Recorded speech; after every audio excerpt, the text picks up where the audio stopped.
Conhece alguém que está doente e precisa se afastar para o trabalho? Vem comigo para mais uma aula do Direito na Escola.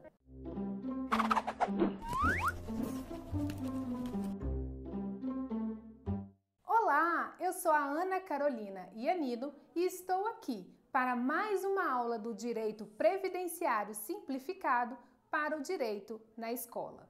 Na nossa primeira aula, nós conversamos sobre os vários benefícios da Previdência Social e eu expliquei para vocês algumas regras básicas de idade e tempo de contribuição. Na aula de hoje, nós vamos conversar sobre a aposentadoria por incapacidade permanente ou a antiga aposentadoria por invalidez. E como provar os requisitos para esse pretendido benefício. Primeiro passo: você ou a pessoa que você conhece é segurado da Previdência Social? Sim! Para ter acesso ao benefício da Previdência, é importante que a pessoa seja segurada. E ela pode ser segurada porque ela tem uma atividade formal, e aí a carteira de trabalho dela é assinada, é um contrato de trabalho, ou é um contribuinte individual, atividade profissional liberal, atividade autônoma e paga aquele carnê da Previdência. Ou então é um segurado facultativo, dona de casa, estudante que pretende se filiar à Previdência. Feita a filiação, são feitos os pagamentos das contribuições previdenciárias mensais. E quantas contribuições são necessárias para a aposentadoria por incapacidade permanente? 12 contribuições.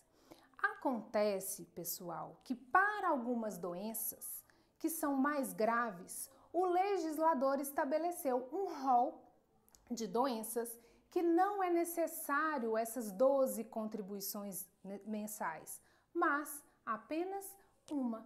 É o caso, por exemplo, de um mal de Parkinson, de uma cardiopatia grave, uma doença do coração muito grave, câncer e outras doenças mais. Qual é o segundo passo, então? Feito o entendimento ou verificou que é segurado, que tem o número de contribuições colocadas pela lei, ou que nós estamos falando de uma doença grave que basta apenas uma contribuição, é preciso demonstrar que esta pessoa que deseja o afastamento pelo INSS, ela tem uma doença que impede que ela exerça habitualmente as suas atividades. Pode ser uma doença, mas também pode ser uma deficiência, desde que também limite e impeça o exercício habitual, normal da atividade que a pessoa está acostumada. E aí é importante que não seja qualquer doença, mas uma doença que ela tem um caráter permanente, ela tem um caráter duradouro e não existe ainda um prognóstico ou uma ideia de cura. E essa doença ela é tão incapacitante que naquele momento em que ela está fazendo o tratamento, ela não tem condições de continuar as suas atividades normais. O segundo ponto para este tipo de benefício é demonstrar que a doença ela tem uma gravidade tão grande que nem mesmo se a pessoa se reabilitar para outra, ela terá condições de trabalhar ou de manter com os recursos do seu próprio trabalho. Exemplo: supondo que um gerente bancário tenha uma doença grave, que para a atividade de gerente, o médico que o acompanha explique: olha, você não pode mais exercer essas atividades. Onde isso vai constar? Num relatório médico. Mas pode ser que esta mesma pessoa, depois de um tempo que ela estiver curada ou a doença estabilizada, ela pode exercer, por exemplo, uma atividade de professor, uma atividade relacionada a vendas, uma atividade relacionada a alguma consultoria específica que não necessariamente vai trabalhar como um gerente bancário. Então, voltando, quais são os requisitos principais antes de pedir o benefício no INSS, que é importante que você ou a pessoa que você conhece precisa estar atento. Segurado, saber se paga as contribuições previdenciárias, se tem o número mínimo de contribuições, que são as 12, ou se estamos falando de uma doença grave que basta apenas uma contribuição. Segundo, ter um relatório médico, um diagnóstico em que demonstre qual é o problema, se é uma doença ou se é uma deficiência, se ela incapacita para as atividades do trabalho ou para as atividades normais e, mesmo que essa pessoa se afaste por um tempo para cuidar da sua doença ou das suas limitações em razão da deficiência, se há chance desta pessoa exercer outra atividade. É preciso que isso esteja escrito no relatório pelo médico, porque se não tiver cura, se for uma doença grave e não puder se reabilitar, não puder exercer outras atividades, estaremos diante, sim, de uma incapacidade permanente.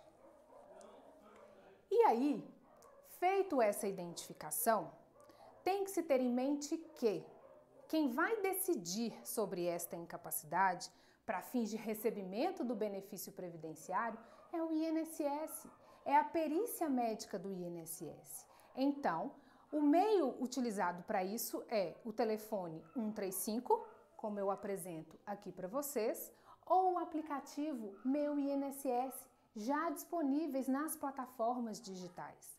Através desses dois meios de comunicação, a pessoa solicita uma perícia médica. Ela não solicita aposentadoria por incapacidade ou um auxílio-doença, um afastamento temporário, porque quem decide isso é o perito do INSS.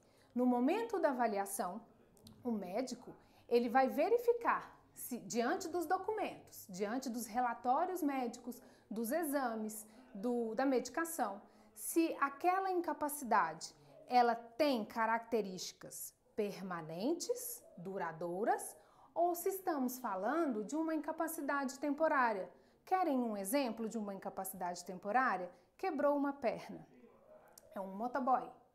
Depois que ele se recuperar, ele vai poder retornar às suas atividades normais. Então, é uma incapacidade temporária. Mas sobre isso eu vou falar numa próxima aula. Mas é importante que vocês saibam que é o perito do INSS que vai atestar se essa incapacidade é permanente ou se é uma incapacidade temporária. Um outro requisito que vocês precisam estar atentos sobre este benefício é: ele não é para sempre. Algumas pessoas, sim, recebem até o óbito, acontece, mas é preciso ter em mente que ele é um benefício que não foi feito para isso. Então, o INSS ele tem o direito, está na lei, de a qualquer momento convocar as pessoas que estão afastadas para uma nova perícia. Se é o seu caso ou de alguém que você conheça, oriente o seguinte: continue com o tratamento médico, arquive os relatórios, os seus exames, faça o acompanhamento, porque no momento em que o INSS te convocar ou convocar esta pessoa para uma nova perícia, é importante que leve o histórico da documentação, do tratamento desta doença. Por quê? O perito não te conhece, nunca te viu. Vai te chamar para uma perícia que você está há mais de 15 anos afastado pelo INSS.